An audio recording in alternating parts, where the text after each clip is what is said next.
जय माँ काली, जय भैरव बाबा की। आप सब कैसे हो? मैं उम्मीद करता हूँ आप सब अच्छे होंगे। आज फिर मैं आप लोगों के लिए लेकर आया हूँ 52 वीर साधना। ये साधना बहुत ही उग्र और तामसिक साधना है। ये साधना वही साधक कर सकता है जो गुरु धारण हो और गुरु की देख रेख में और गुरु की आज्ञा से कर सकता है। हमारी वीडियो अच्छी लगे तो हमारी वीडियो को लाइक करें और चैनल को सब्सक्राइब करें। कमेंट करना ना भूले। हिंदू धार्मिक परंपरा में देवताओं से कम और मनुष्यों से ज्यादा शक्तियों का उल्लेख किया गया है। भूत, पिशाच, अप्सरा, यक्ष, किन्नर इत्यादि पृथ्वी के निकट लोकों या अंतरिक्ष में रहने वाली प्रजातियां हैं।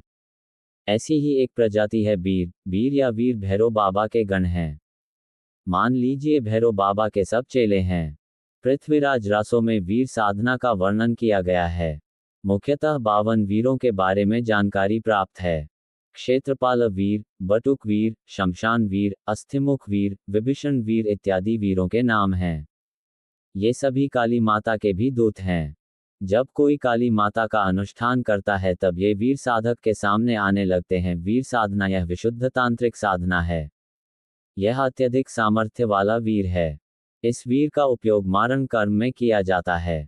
साधना पूर्ण होने पर 64 वीरों की शक्ति वाला काला कलवा वीर साधक के वश में हो जाता है।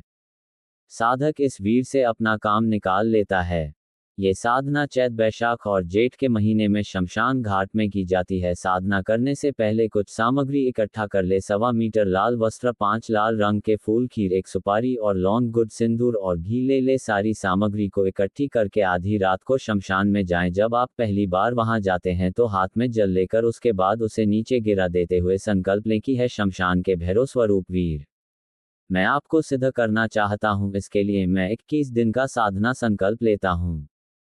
शमशान घाट में जिस चिता में आग जल रही हो उसके सामने सिंदूर और घी का अभिमंत्रित घेरा बनाकर दक्षिण दिशा की ओर मुंह करके बैठना चाहिए। 108 मंत्र पढ़कर चिता पर खीर चढ़ाया जाता है। फिर 5 पान, 5 लौंग और फूल अर्पित करना चाहिए। इसके बाद मंत्र पढ़ा जाता है। पहले दिन 1188 मंत्र जाप किया जाता है। फिर अगली रात 108 बार बढ़ाते जाना है। ऐसी प्रक्रिया 21 रातों तक की जाती है। शमशान में विचरण करने वाली अन्य शक्तियां साधक को डराने की कोशिश करेंगी। वीर भी साधक को विचलित करना चाहता है। साधक को इनसे डरना नहीं चाहिए, सिर्फ मंत्र पर ध्यान देना चाहिए। सावधानी, यह साधना किसी गुरु के देखरेख में करनी चाहिए। धूम्रपान और गरिष्ठ भोजन त्यागना चाहिए। गुरु के अलावा किसी को ये बात नहीं बतानी चाहिए।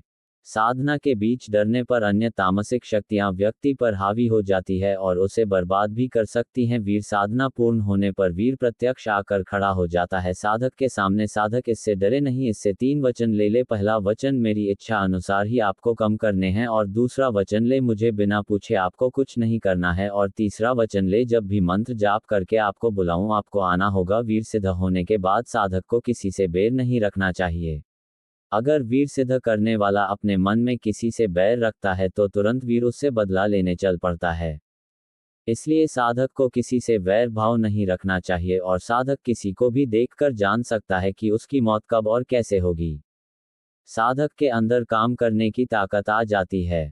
इसके अलावा व्यक्ति का बल और पौरुष बढ़ता है। युद्ध, कुश्ती, दंगल में वह जीतने लगता है। अब मैं मंत्र बताता हूँ, मंत्र ध्यानपूर्वक सुने। ओम हूँ नमः। वीरों के वीर महावीर काला कलुवा 64 वीर। ओम क्लीम क्लीम क्लीम हूँ फट स्वाहा। मंत्र पर एक बार और सुने। ओम हूँ नमः। वीरों के वीर महावीर काला कलुवा 64 वीर। ओम क्लीम क्लीम क्लीम हूँ फट स्वाहा।